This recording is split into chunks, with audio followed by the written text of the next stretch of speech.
Hey guys, and welcome to my new Drask guide solo video. As we were talking about before, we're doing this in regards of my Dauntless Beginner Guide series for the stream, of course. And mainly in this video we will talk about certain things like armor, resistances, weapons, and mechanics in boss fights, BBS fights, if you want to be correct.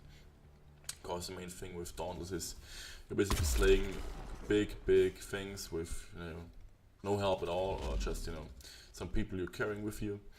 And yeah, today we're talking about Drask, and Drask is actually a bit tricky, of course, since he's a very fast one of its own kind. And I'm in here with the Ice Weapon, Moonweaver set, and some Emberman gear, since it's happened to be that I don't have all clothes yet.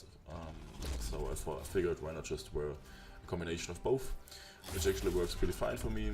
But you can take whatever pleases you.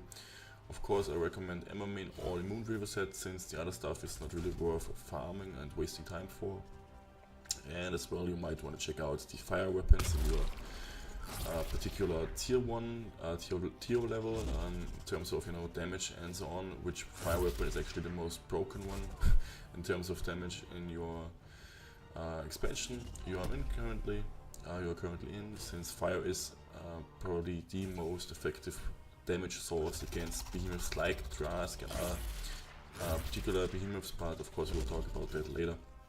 Just in case you're really wondering and you're really new to this game, just check out the info box below the video, you will find anything you might need. Yeah, Drask. What is Drask? He's a shock behemoth, as you might have noticed already. His Ether Rage is also his End Rage, meaning that he will do more damage and will rotate even faster as before. And now can also shot or basically use his Ether, his shock Ether, to damage you, which paralyzes you, of course. It's a debuff granted by his hits or his attacks, his range attacks, obviously. And those will make you basically won't allow you to use your heal potions, the fountain, or even revive people.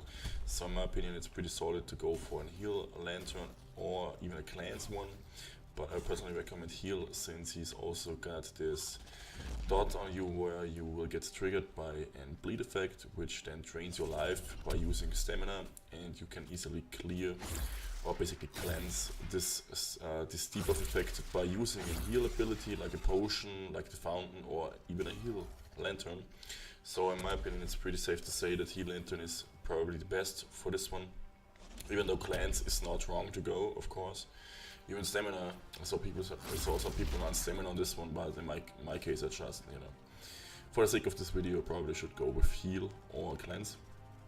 And as well for the weapons, of course, you see I'm in here with the axe, I'm an old axe main, and people who actually want to try this with blades, swords or hammers, it's basically the same deal, safe to say it.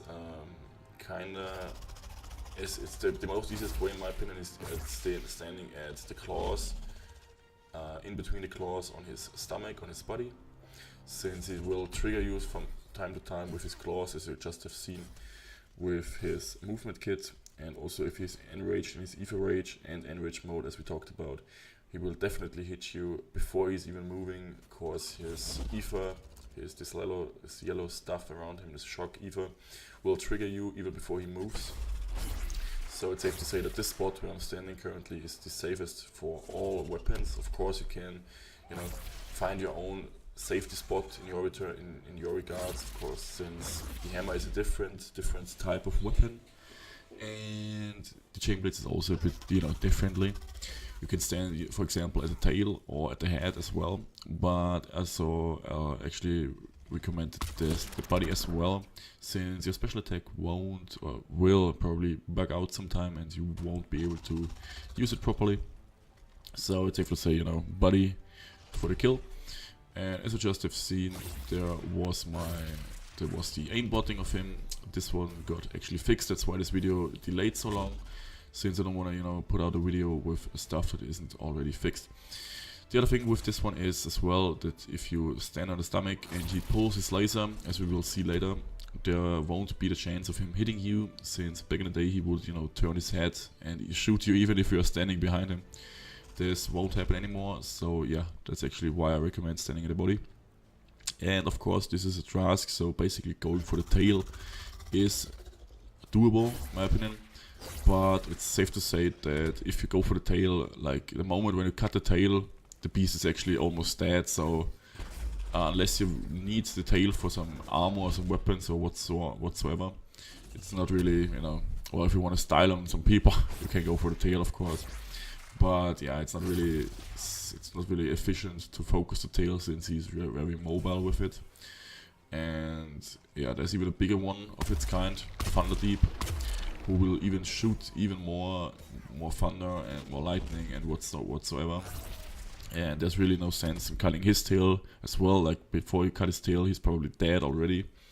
So that's that. But the other thing is, like, if you actually manage to cut the thing off him, you will be able to change his rotations of behavior, where he then won't slam you all the time like this one with his 360s or his claws.